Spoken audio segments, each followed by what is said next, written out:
Bismillahirrahmanirrahim. Assalamualaikum warahmatullahi wabarakatuh. Alhamdulillahilladzi kataba alaina as-siyam allazi huwa ruknun min arkanil Islam. Asyhadu an la ilaha illallah wahdahu la syarikalah wa asyhadu anna sayyidana wa nabiyyana Muhammadan abduhu wa rasuluh.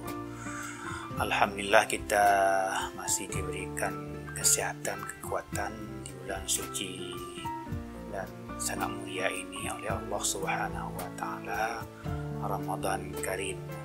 Ramadan yang memberikan pencerahan kepada kita semua, di samping menjanjikan pahala dan surga yang akan disiapkan oleh Allah kepada kita yang melaksanakan ibadah ini secara baik dan sempurna.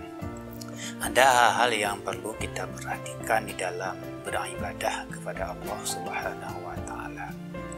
Karena ibadah itu menurut Hujjatul Islam Imam Al-Ghazali terbagi kepada dua sisi.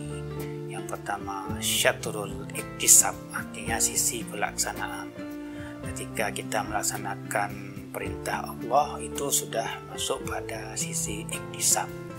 Misalnya ketika kita diperintahkan oleh Allah untuk melaksanakan ibadah Ramadan di siang hari, menahan diri dari makan dan minum dan hal-hal yang membatalkan puasa, maka di malam hari kita melaksanakan ibadah secara sungguh-sungguh. Salat tarawih dianjurkan dengan witir, tahajud, membaca Al-Quran dan lain sebagainya, termasuk i'tikaf. Itu bagian-bagian dari perintah Allah yang termasuk dalam sisi iktisab. Maka menurut Hujjatul Islam, sisi iktisab ini akan menyisakan kepada kita selain Allah sebagai orang yang taat. Karenanya ketaatan dapat diukur secara lahiriah ketika seorang hamba itu mampu melaksanakan perintah-perintah Allah dengan baik dan sempurna. Misalnya kalau kita tanya orang yang taat bagaimana? Kalau dia rajin sholat, rajin berpuasa, rajin bersedekah, itu sudah bagian dari ketaatan kepada Allah secara lahiriah. Tapi apakah cukup seperti itu? Menurut Hujjatul Islam, pada sisi yang kedua adalah syatrul ijtinab, bagaimana sisi yang meminta kita itu untuk meninggalkan seluruh larangan-larangan Allah. Dan ini yang paling berat.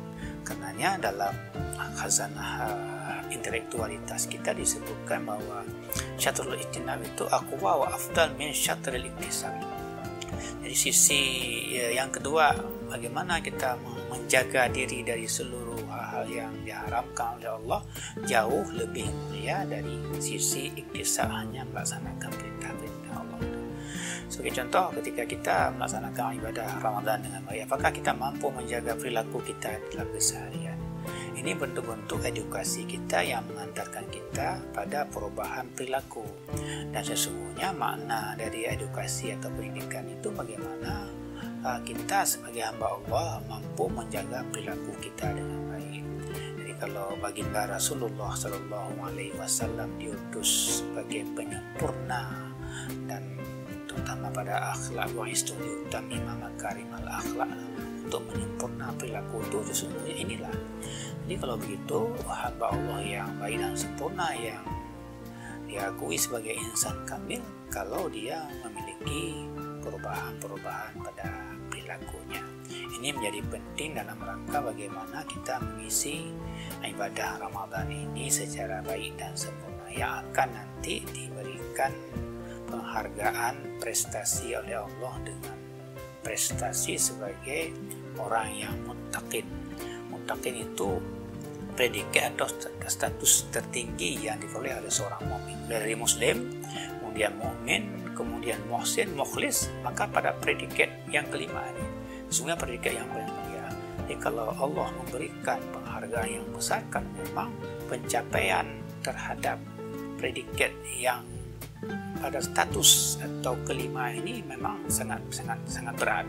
Harus melalui jalan-jalan yang disebut oleh Imam Al-Ghazali itu Al-Aqabah, jalan yang berliku-liku. Pada sisi pertama, pada tahap kedua, pada tahap ketiga, sempurnalah kita kalau menjadi status kita la'allakum tattaqun, menjadi orang-orang yang bertakwa. Mudah-mudahan dengan Ramadan yang penuh kemuliaan, penuh keberkahan ini, kita mendapatkan status sebagai orang-orang yang muttaqin semoga, sehingga pada gilirannya kita akan menggapai seluruh apa yang dijanjikan oleh Allah Subhanahu wa ta'ala. Billahi taufiq wal hidayah. Wassalamualaikum warahmatullahi